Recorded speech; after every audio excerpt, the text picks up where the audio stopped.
De cet ouvrage, c'est un guide pratique, tout est possible pour toi maintenant. Si vous êtes à la recherche du succès, si vous avez l'impression que vous avez du mal à décoller, que votre vie ne bouge pas du tout, malgré tous les efforts, cet ouvrage, je vous le recommande vivement. Je suis en compagnie d'un des auteurs de cet ouvrage, donc c'est Monsieur Ahonda Sylvain, bonjour. Bonjour. Comment allez-vous? Je vais très bien. Alors, à la base, vous êtes banquier. Mais en parallèle, vous êtes coach personnel. Exactement, je suis coach personnel depuis 2015, après mon diplôme d'études approfondies en ressources humaines à l'ENSET. Et ça sert à quoi un coach personnel, surtout dans le domaine de la finance? C'est vrai que je suis d'abord banquier, mais le coaching personnel que je fais, ce n'est pas nécessairement de la finance, c'est beaucoup plus dans l'accompagnement des gens dans la réalisation de leurs projets, élaboration, réalisation des projets de vie. Est-ce que les Camerounais, de plus en plus, ont recours au service d'un coach personnel? C'est très nouveau ici. Il y a quelques coachs, juste une poignée. Et là, on essaye un peu de communiquer pour créer cette culture-là, pour créer cette éclosion. Les gens ne sont pas encore très ouverts, mais avec les communications comme celle-ci, on espère que de plus en plus, ils vont s'intéresser au coaching pour se faire accompagner. Alors, lorsqu'on parle de formation, ça suppose que on a forcément une initiation à la psychologie, une initiation même à la sociologie. C'est une formation qui est plutôt bien structurée et qui se passe au Cameroun? Bon, moi nécessairement, c'est d'abord une formation académique et c'est aussi beaucoup de recherche. Il y a des formations professionnalisantes qui se font beaucoup plus à l'étranger. Ici, il y a quelques cabinets, je crois, que je ne vais pas forcément citer, qui font dans cet enseignement-là. Et maintenant, le coaching, avant la formation, c'est d'abord une question de tact personnel. Donc, c'est des compétences déjà qu'il faut avoir personnellement pour pouvoir lire, comprendre les gens, comprendre leurs besoins et pouvoir les accompagner le plus facilement possible. Alors, vous nous présentez dans ce guide pratique de développement personnel 5 clés pour nous conduire au succès. Vous dites que tout est possible pour toi maintenant. Concrètement, de quoi ça parle, ce guide?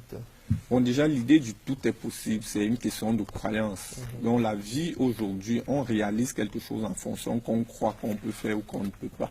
Et l'idée ici, c'est de changer les croyances des gens parce que les gens, généralement, ne croient pas qu'ils peuvent réaliser certaines choses.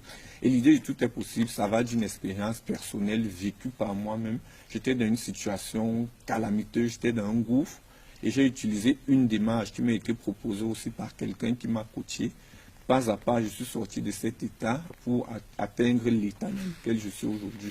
Et on se dit, si on formalise toute cette méthodologie et qu'on la propose aux gens, tous ces gens-là qui ont une vie difficile, qui ont du mal à s'épanouir, qui ont du mal à être dans le bien-être, en suivant cette démarche-là, ils peuvent se retrouver dans des situations meilleures. Alors, l'approche est assez particulière. Le livre est divisé en deux parties, une partie théorique et une qui est plus axée sur la pratique. Alors, vous êtes intéressé à la partie théorique? Exactement. Donc beaucoup plus dans la psychologie. Et un coach, Anthony Robbins, dit 80% du succès d'une personne, c'est sa psychologie. Et 20%, ce sont les actions. Et la psychologie, l'individu doit travailler d'abord sur lui-même. On est la première personne et normalement, chaque homme est une étoile. Si quelqu'un écarte ses mains et ses jambes et la tête, ça fait une étoile. Donc chaque homme est une étoile. Et une étoile, c'est quoi? Elle est là pour briller. Et s'il faut briller, ça veut dire que chaque homme a droit au succès. Et si quelqu'un n'a pas encore le succès dans sa vie, ça veut dire que quelque part, il y a un problème.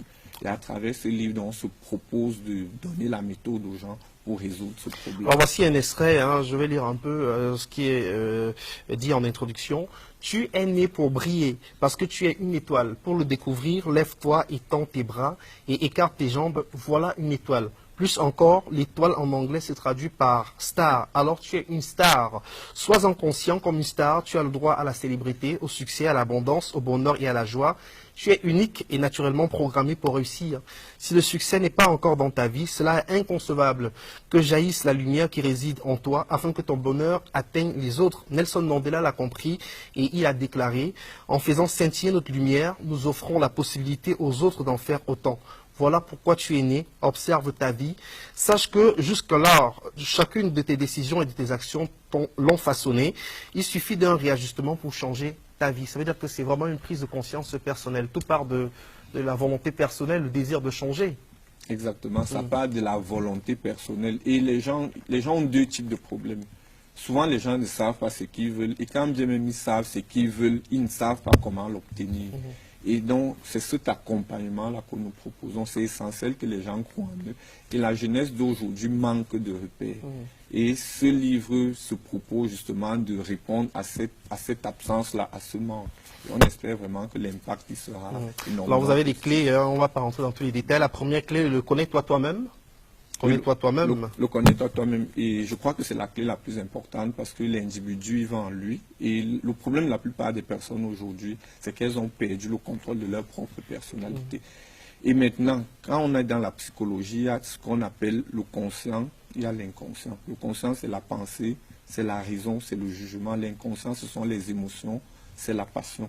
Généralement, c'est la raison qui doit diriger.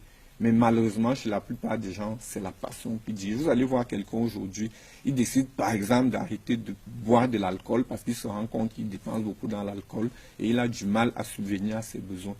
Il décide aujourd'hui, j'arrête de boire de l'alcool, mais le lendemain, il se retrouve en train de dépenser toujours de l'argent.